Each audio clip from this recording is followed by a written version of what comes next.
Dia oficial para o início da nossa 9ª aula da disciplina de Ética e Bioética. Hoje eu gostaria de abordar com vocês acerca dos nossos direitos, enquanto profissionais. Lá no CEP, que é o Conselho de Ética para os Profissionais da Enfermagem, estão descritos, além dos nossos direitos, os nossos deveres, e do que é esperado para a nossa profissão, está lá descrito em todos os tópicos, como que nós devemos nos comportar, quais os nossos direitos.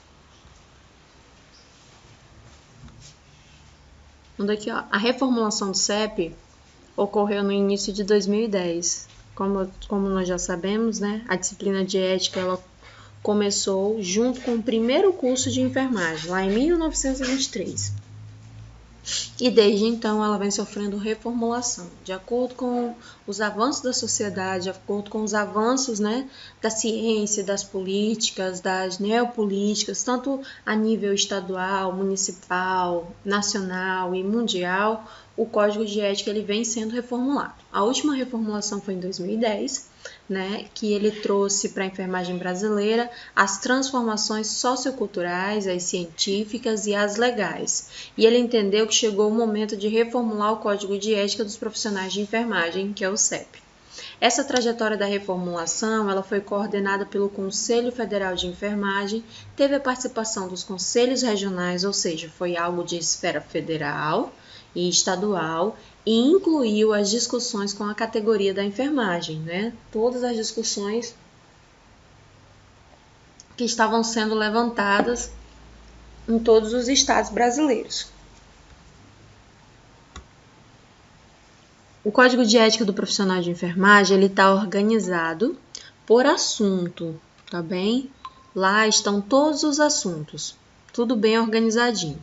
E nesses assuntos inclui os princípios, os nossos direitos, as nossas responsabilidades, os nossos deveres e as proibições que estão pertinentes à nossa conduta ética profissional.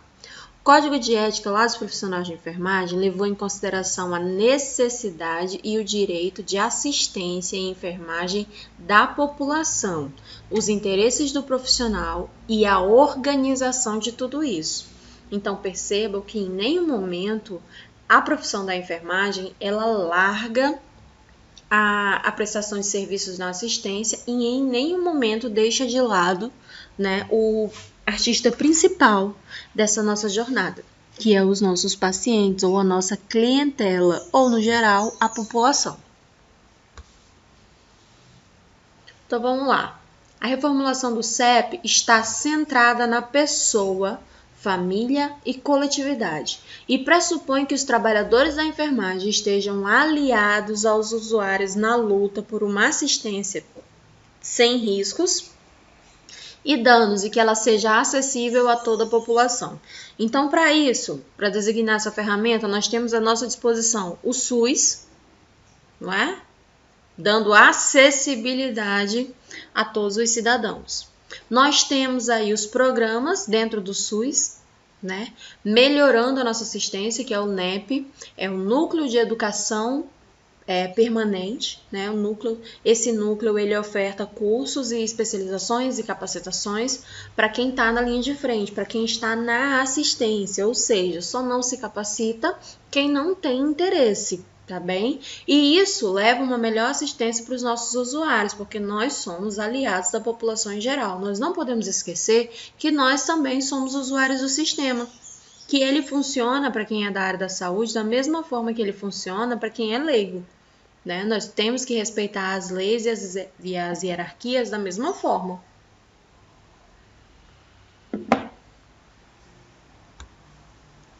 Então vamos lá. Para isso foi norteado, o CEP é fundamentado em alguns princípios fundamentais, Ou seja, a enfermagem é uma profissão que é comprometida com a saúde, com a qualidade de vida da pessoa, da família e da coletividade. Então nós atuamos na saúde primária, na atenção secundária e na atenção terciária. Ou seja, nós atuamos lá no postinho de saúde, nós atuamos nas unidades de saúde, como por exemplo as policlínicas, as URAPs, e nós atuamos lá dentro dos hospitais. E atuamos também na reabilitação desse paciente quando ele volta para o seu seio familiar, né, que tem um acompanhamento do melhora em casa, quando a equipe de enfermagem vai até a casa desse paciente para prestar uma assistência, né, continuada, uma assistência de recolocação, de reabilitação.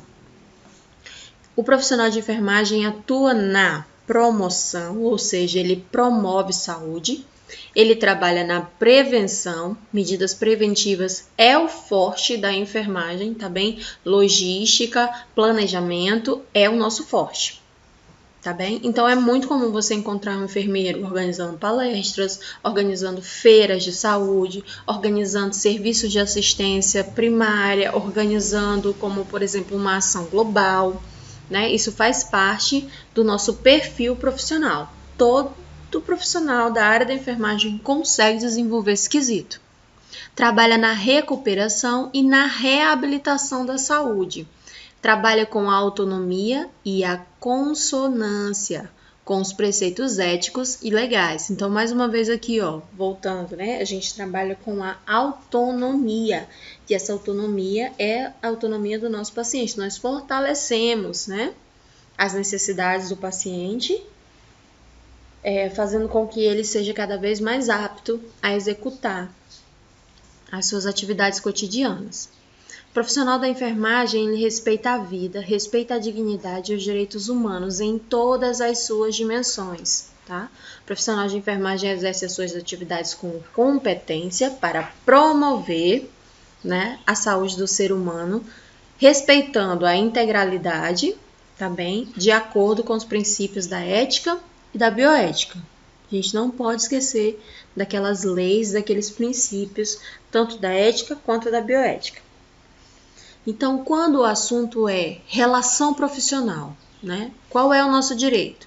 O artigo 1º do CEP diz o seguinte, que eu tenho direito de exercer a enfermagem com liberdade, com autonomia, e que eu devo ser tratado segundo os pressupostos e princípios legais e éticos dos direitos humanos, tá bem? Então, dentro da equipe multidisciplinar, eu tenho o meu lugar, eu tenho o meu papel e eu tenho que ser tratada com igualdade. Eu não sei se vocês já ouviram a expressão assim, ó, pois quando o médico chegar, ele vai saber o que está acontecendo aqui. Deixa só o médico chegar que eu vou dizer para ele. Ah, não vai fazer isso não? Pois eu vou contar para o médico da minha mãe quando ele chegar, que eu quero ver. Essas falas, né, são falas de pessoas que têm uma visão equivocada da enfermagem, né, que acreditam que existe uma hierarquia dentro do hospital. Eles não acreditam na equipe multidisciplinar. Eles acreditam que o médico é o chefe master, que ele chega e que ele pode dar grito com a enfermagem, que ele pode chamar a enfermagem em atenção na frente de todo mundo e que rapidinho a enfermagem vai andar na linha. Como se fosse um pai bravo castigando um filho incoerente, né? Não sei se vocês já ouviram esse tipo de comentário. Quando vocês ouvirem esse tipo de comentário, esclareça, fala assim, olha, o médico, ele vai assistir a sua mãezinha na especialidade dele. Esse tipo de assunto é com a enfermagem. Ah, mas vocês não estão resolvendo. Então, a senhora vai buscar a gerência de enfermagem. Quando eu tenho um problema, né, com um colega médico a nível profissional, esse problema tem que ser levado à gerência de medicina. Quando a gente tem um problema relacionado à equipe de enfermagem, é gerência de enfermagem. Cada conselho responde pelos seus profissionais, ok? Então, não existe isso de o enfermeiro chegar lá e dar ordem no médico e vice-versa. Nós trabalhamos em equipe, tá bem? Cada um conhecendo o seu papel e cada um atuando de forma em que o nosso paciente, né, restabeleça os seus parâmetros vitais e de normalidade o mais breve possível. O artigo 2 da Constituição, ele diz o seguinte, do CEP, ele diz o seguinte, que nós devemos aprimorar os nossos conhecimentos técnicos, né? Os nossos conhecimentos científicos, os nossos conhecimentos culturais, o que vai dar sustentação à nossa prática profissional. Vamos lá, você vai trabalhar numa aldeia indígena, você não entende nada sobre a cultura daquele povo, você não vai conseguir executar suas atribuições. Então, você vai ter que se reformular enquanto profissional. Você trabalha na sala de curativo, já tem 5 anos, já sabe toda a rotina, já sabe todos os materiais. Só que de repente a ciência evoluiu e descobriu que o couro da tilápia, a pele da tilápia, regenera o tecido, favorecendo uma cicatrização mais rápida. Você nunca trabalhou com couro da tilápia, você vai ter que fazer um curso de aperfeiçoamento. Né? Então, por exemplo, agora o protocolo do PNI, que envolve a vacina, uma vacina nova, né? O Programa Nacional de Imunização trouxe uma vacina nova, que é a da Covid-19. Você acha que as pessoas que estão lá na sala de vacina não passaram por uma capacitação? Né? Então, a nossa educação ela é continuada e é um direito nosso. Sabendo que é um direito nosso, o Corém disponibiliza todo ano na Semana da Enfermagem cursos gratuitos, assim como as instituições de saúde capacitam os seus profissionais. Geralmente alguém da equipe viaja, faz um curso fora, ou então é escolhida uma parcela, vem uma equipe de fora e dá um curso, e os próprios profissionais da unidade vão capacitando os demais. Isso é muito comum, tá? Nas unidades. Já o artigo 3º do CEP, ele fala o seguinte, né, que é direito nosso apoiar as iniciativas que visem o aprimoramento profissional e a defesa dos direitos e interesses da categoria e da sociedade. Então, assim, nós podemos fazer greve, nós podemos solicitar melhoras, né, no nosso campo profissional, nós podemos solicitar capacitação profissional, nós podemos tudo isso, é um direito nosso. Né? Lá no artigo 4º está dizendo o seguinte: obter o desagravo público por ofensa que atinja a profissão, por meio do Conselho Regional de Enfermagem, tá bem? Tem uma lei que ampara, né, que enquanto estivermos no exercício da nossa profissão, nós não podemos sofrer agressão verbal, moral, né, civil. Então, isso aqui é um direito nosso. Com a relação, né, pessoa, família e coletividade, quais são os nossos direitos? O artigo 10, ele colocou assim, ó, que eu tenho o direito de me recusar a executar atividade que não seja da minha competência técnica, da minha competência científica, da minha competência ética e da minha competência legal, ou seja, que não ofereçam segurança profissional à pessoa, à família e à coletividade. Aqui entra aquela questão do aborto, né? Entra a questão da eutanásia, entra essas questões que precisam de uma fundamentação ética, né, mais embasada, né? São questões que envolvem uma discussão ampla. Então aqui, dentro do CEP, ele está dizendo que é o nosso direito. Ou se você está vendo que aquele procedimento vai trazer algum risco, né, para aquele paciente. Então você pode também se recusar. Ou ainda, quando alguém te pede para executar uma atribuição que você não tem condições técnicas para tal. Por exemplo, você acabou de se formar, você passou no concurso e é o seu primeiro plantão. Você está no seu primeiro plantão, né? E aí surge um procedimento para você fazer. Digamos que é um paciente queimado, paciente com queimaduras de grande extensão. Você em nenhum momento do curso fez um curativo dessa magnitude. Você não sabe executar. E aí o enfermeiro fala, olha lá, Agnes, o paciente do leito 10 é teu, é um queimado de grande porte, tá ali o kit de queimado, tá? Pra tu fazer o curativo dele, faz uma medicação nele meia hora antes do curativo e vai lá. A Agnes nunca fez isso na vida, ela não sabe nem como é que abre o pacote de curativo para queimado. Então, ela pode se recusar a fazer. Ela fala assim, olha, Vanessa, eu nunca fiz, né? Eu não tenho capacitação para isso, eu não conheço essa técnica e eu vou precisar de ajuda. Daí, eu, enquanto enfermeira, que faz parte da minha rotina, eu tenho que ir lá e habilitar a Agnes, porque é direito dela receber essa habilitação. A partir do momento, né, que ela está apta, aí os próximos pacientes vai ser dela. Eu usei o exemplo do paciente queimado porque é uma das maiores dificuldades que a equipe de técnico tem para trabalhar, né? Porque nem sempre quando você vai para o estágio você encontra um paciente assim, é muito esporádico. E quando encontra é um paciente grave e os preceptores têm evitado, né, trabalhar com esse tipo de paciente, porque demanda mais tempo para executar as atribuições. E assim, Como você não tem muita habilidade e agilidade, acaba demorando e passando do horário de vocês, né? Tanto de entrar quanto de sair. Mas em algumas situações a gente consegue trabalhar com paciente assim. O artigo 11º, né? Ele fala o seguinte, que eu tenho direito de ter acesso às informações que estão relacionadas à pessoa, à família e à coletividade. E essas informações são necessárias para o meu exercício profissional. Então, eu devo saber se o paciente tem alguma doença infecto-contagiosa, né? Qual a necessidade dele para a internação, ou qual é a necessidade dele como um todo. Digamos que ele é hipertenso, ele é diabético, ele tem alguma doença pregressa, ele é cardiopata, né? O que esse paciente tem? Quais são as informações dele?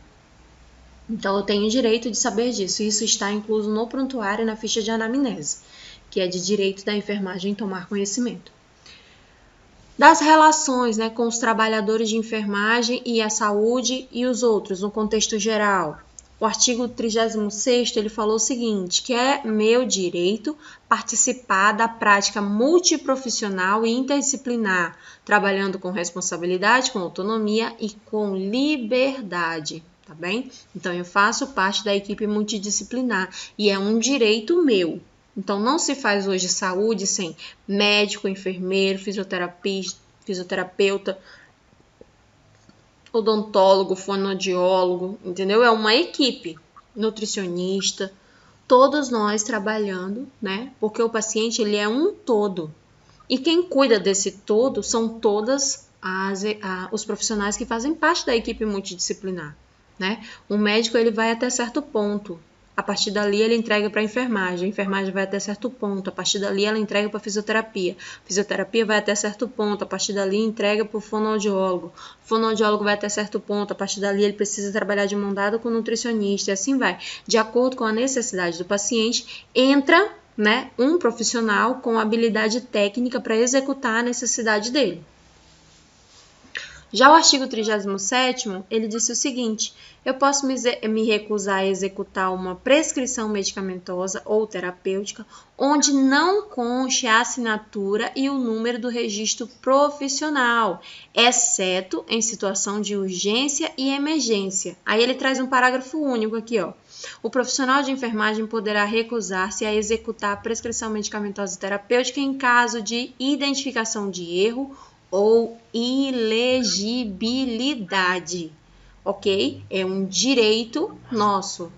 Se você, né, achar uma prescrição que você não entendeu o que está escrito, tem dúvida sobre isso, isso eu passei na aula de farmacologia, é nosso direito se recusar a executar, tá bem? Só que o que está acontecendo com a enfermagem? Ela olha para aquilo ali e fala assim, não entendi não, volta lá no médico. Isso não existe, gente. Quem tem que resolver isso é a enfermagem. Você pega a prescrição e vai até o médico e fala para ele, olha, isso aqui mesmo?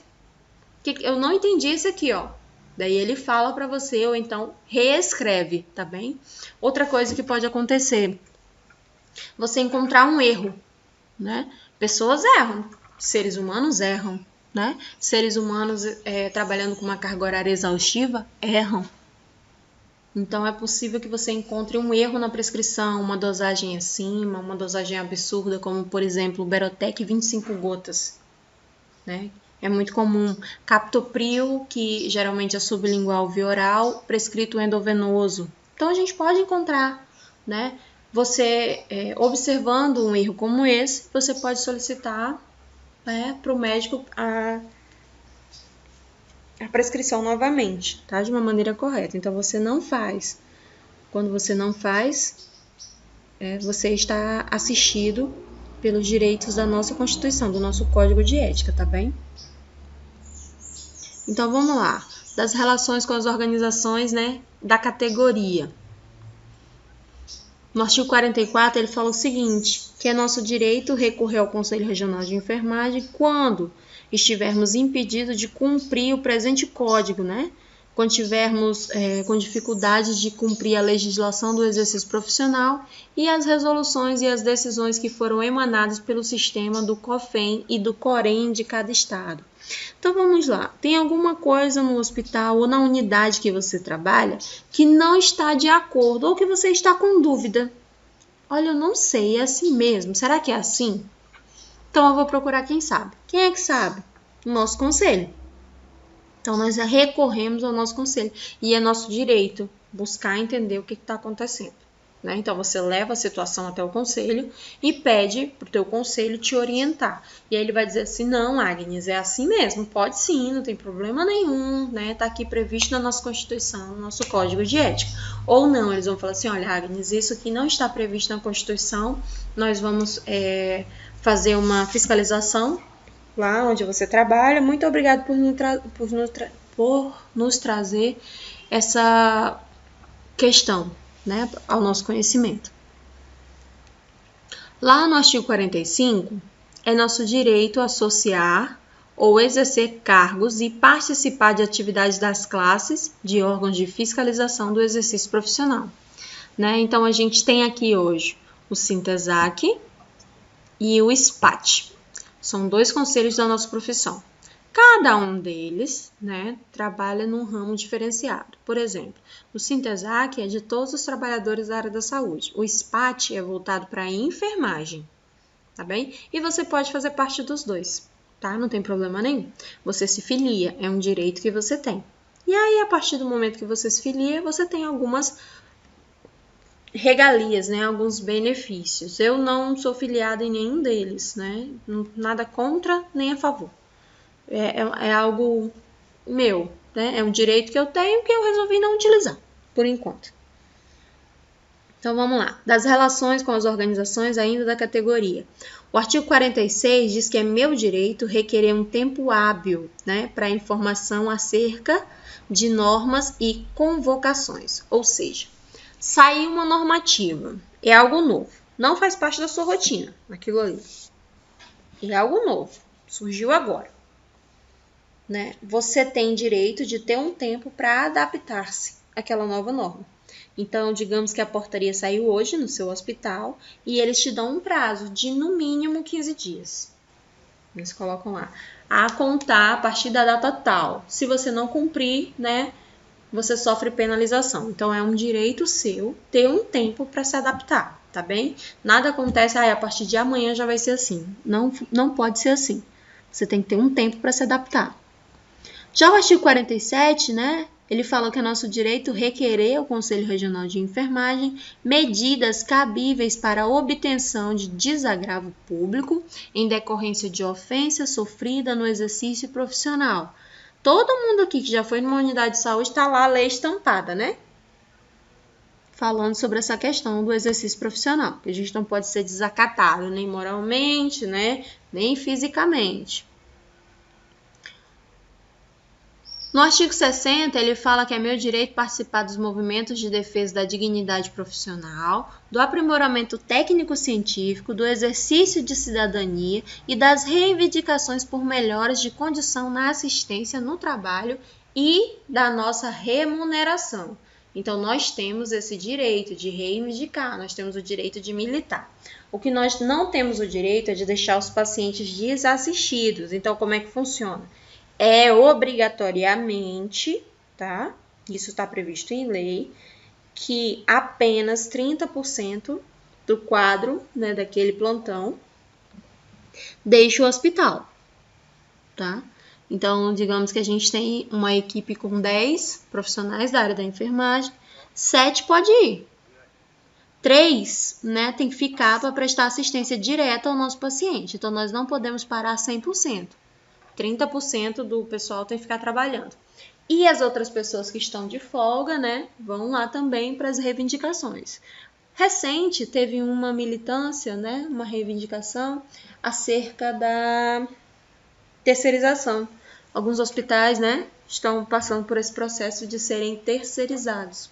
E aí as pessoas que estão à frente do serviço não estão de acordo com essa política. Então, teve uma paralisação, acho que no dia 19 de janeiro teve uma paralisação, foi bem recente, né?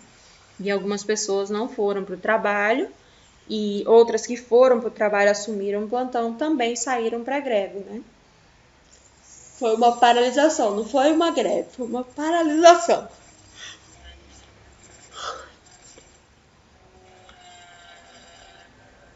Tem alguém com o microfone ligado aí?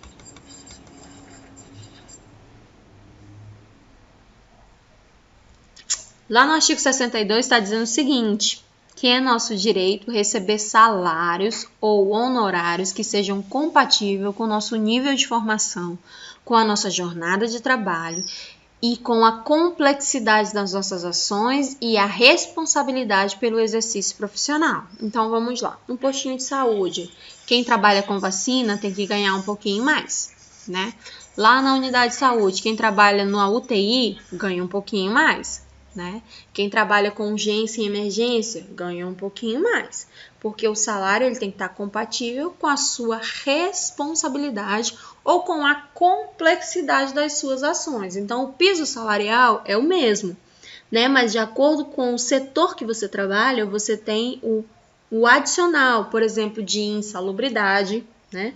Quanto mais perigoso o ambiente for, mais você ganha para executar suas atribuições ali dentro, tá bem?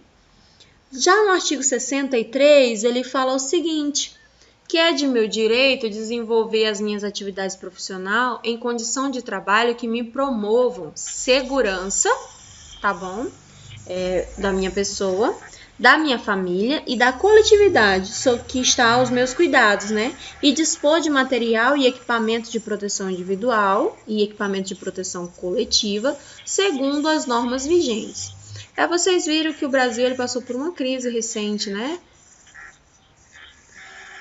Gente, eu acho que tem alguém com o microfone ligado. Verifica aí uma de vocês duas.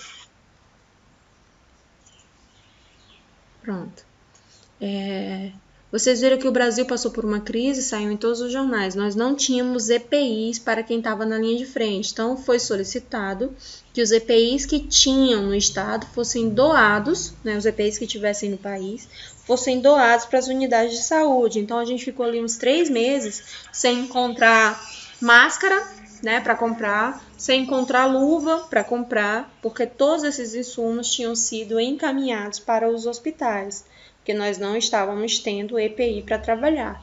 Imagina você entrar em campo de batalha contra um inimigo invisível, sem os EPIs necessários, porque o teu país está em crise. Foi algo que, uma pandemia, não estava nos planos de ninguém, né? E o nosso maior exportador, que era a China, estava parado.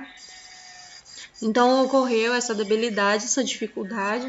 Então, salvo os agravos, né, nós temos o direito de ter os nossos EPIs, de ter os equipamentos que são necessários para que nós possamos executar as nossas atribuições. O artigo 64, ele fala que é meu direito recusar-me a desenvolver atividades profissionais na falta de material ou de equipamento de proteção individual, né? Equipamento de proteção coletiva. Pois é, tem um barulho, não é daqui não. É alguém que tá com o microfone ligado, tem alguma coisa acontecendo.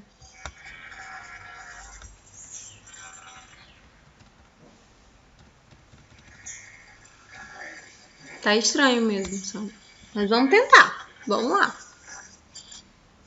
Né? Então, eu posso me recusar a desenvolver as minhas atividades quando estiver faltando material, tá bem? Se não tem material para eu fazer, eu posso me recusar a executar a atribuição. É muito comum, gente, a falta de material. Por isso que tem algumas pessoas que falam que a enfermagem não é a arte do cuidado, a enfermagem é a arte da gambiarra. Porque a gente está vendo a necessidade do paciente e a gente dá um jeito de executar sem colocar em risco a integridade física do meu paciente, né? Ou seja, sem levar micro-organismos, sem quebrar a barreira séptica. Então, é muito comum que vocês aprendam a executar algumas atribuições que não estão no checklist de atribuição de vocês, tá bem?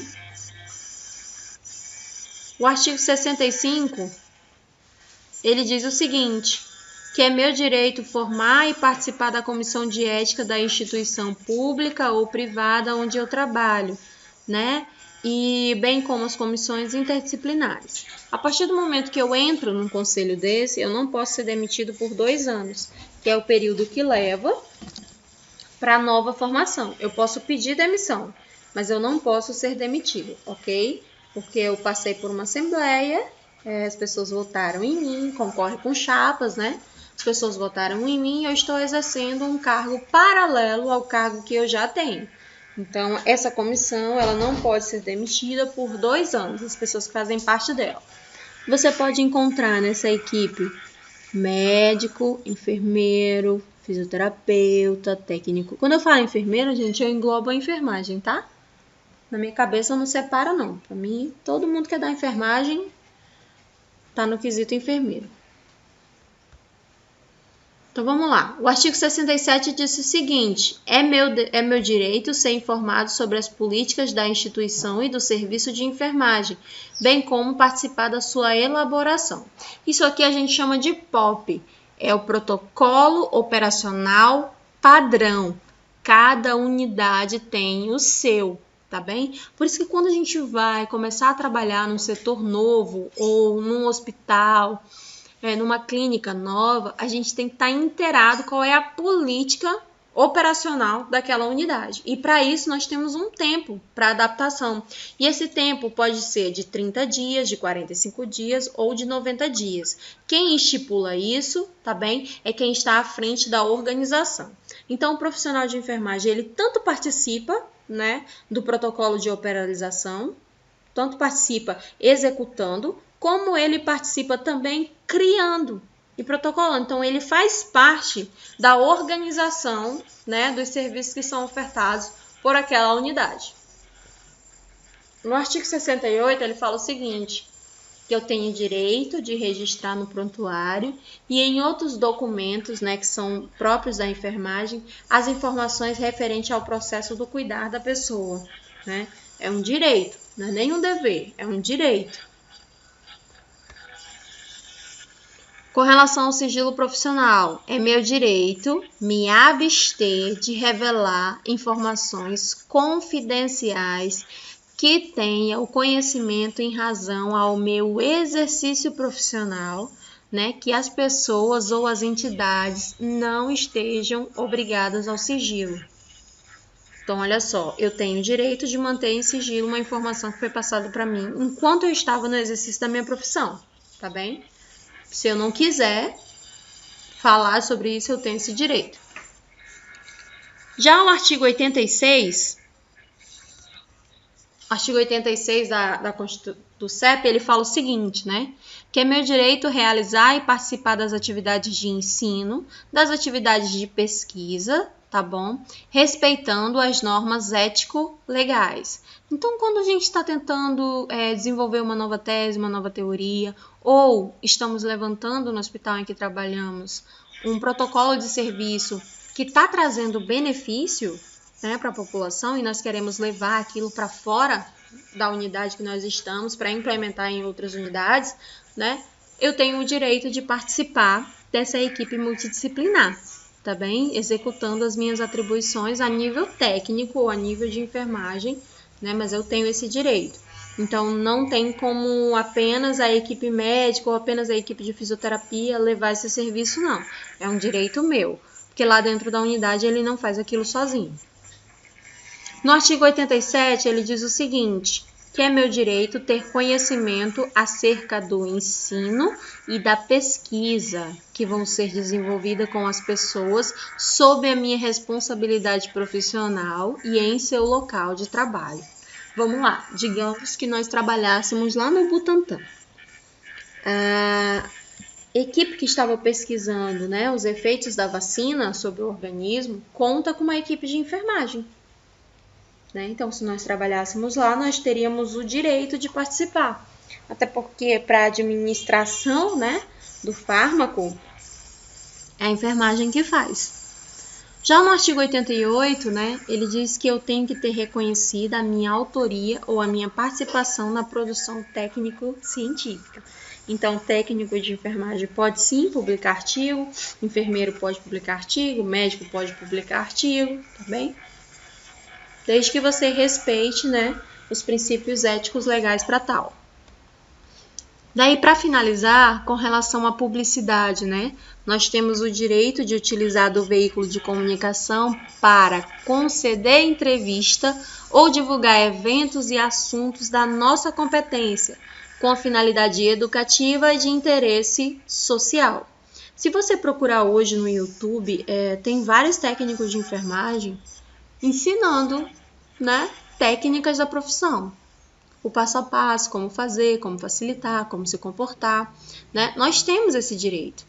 Tem vários técnicos de enfermagem com página, né, nas redes sociais, essas páginas são explicativas, páginas, por exemplo, de preparação para concurso, né, páginas para divulgar o que está acontecendo, né, de novidade, o que tem de mais novo no mercado, página para trazer para a gente insumos, né, que a gente está querendo muito comprar, muito obter, por exemplo, está na moda o kit acadêmico rosa. Todo mundo quer comprar um kit acadêmico rosa. É um direito, né, de quem é da área trabalhar com isso, tá? Nas redes sociais, nas mídias. Então, aqui é um direito de publicidade. Outro direito que é nosso, anunciar a nossa prestação de serviço para a qual nós estamos habilitados. Digamos que você terminou o curso técnico de enfermagem, está com dificuldade de arrumar emprego. Então, você pode divulgar que você, Sandra, técnica de enfermagem, faz administração de medicamentos, né, a domicílio. Aí você coloca lá, com prescrição médica, medicação providenciada pelo paciente, a administração é tanto. Medicação providenciada por mim custa quanto? Tanto. Outra coisa também é curativos. Você pode fazer curativos a domicílio. Então, você pode anunciar a prestação de serviços, né? E aí você verifica lá no seu conselho, no conselho da cidade que você mora, como que você pode fazer para transformar isso no seu meio de vida, numa renda, né? Então, você pode tanto abrir empresa, como você pode fazer de forma esporádica, né? Então, eu sempre falo assim para os alunos, terminou o curso, não tem esse negócio, o vizinho furou o pé, limpa aqui para o vizinho e você não vai cobrar nada, não. Não, é um direito seu, né? Então, você vai lá no Corém, pega uma tabela de custos. Essa tabela de custos, ela te dá um parâmetro, né? Dos valores que você pode cobrar. Então, você não pode cobrar abaixo, você tem que cobrar dentro da tabela. Digamos que esse procedimento seja R$30. Você pode cobrar 40, você pode cobrar 50, mas você não pode cobrar 20, tá bem? Tem que estar dentro da tabela. E aí você pode comprar o seu material, ter o seu material na sua casa e prestar esse tipo de assistência, né? Tem vários alunos que fazem isso, compraram kits de curativo e fazem curativos a domicílios, né? Pé diabético ou cuidados com o idoso, né? Que a família necessita de alguém que seja da área da saúde para cuidar. Então, assim, é um leque de oportunidades que está abrindo. E é um direito nosso de divulgar esse serviço. Antes, o aluno terminava o curso e ficava esperando o concurso para ele poder passar ou ser contratado pelas unidades particulares aqui, né? Hoje não mais, hoje você tem esse leque de oportunidades. Tem também o ramo da estética que está crescendo, que quando você fala que é da área da enfermagem, isso traz um embasamento científico melhor para sua área, né? Porque tem um monte de pessoa que trabalha com estética, mas a maioria não é do ramo da enfermagem. Quando você é do ramo da enfermagem, você está paramentada também para executar os procedimentos invasivos, né? O que é muito bacana hoje. Então, esses são os nossos direitos, tá? Que estão garantidos lá no CEP. Todos esses direitos estão disponíveis na apostila que eu disponibilizei para vocês no primeiro dia de aula. E esses direitos sempre caem em concurso, tá bem? Direitos e deveres, sempre caem. Eu vou elaborar para vocês depois um questionário, né, de perguntas e respostas para preparando vocês, né, para os concursos que vão ter aí.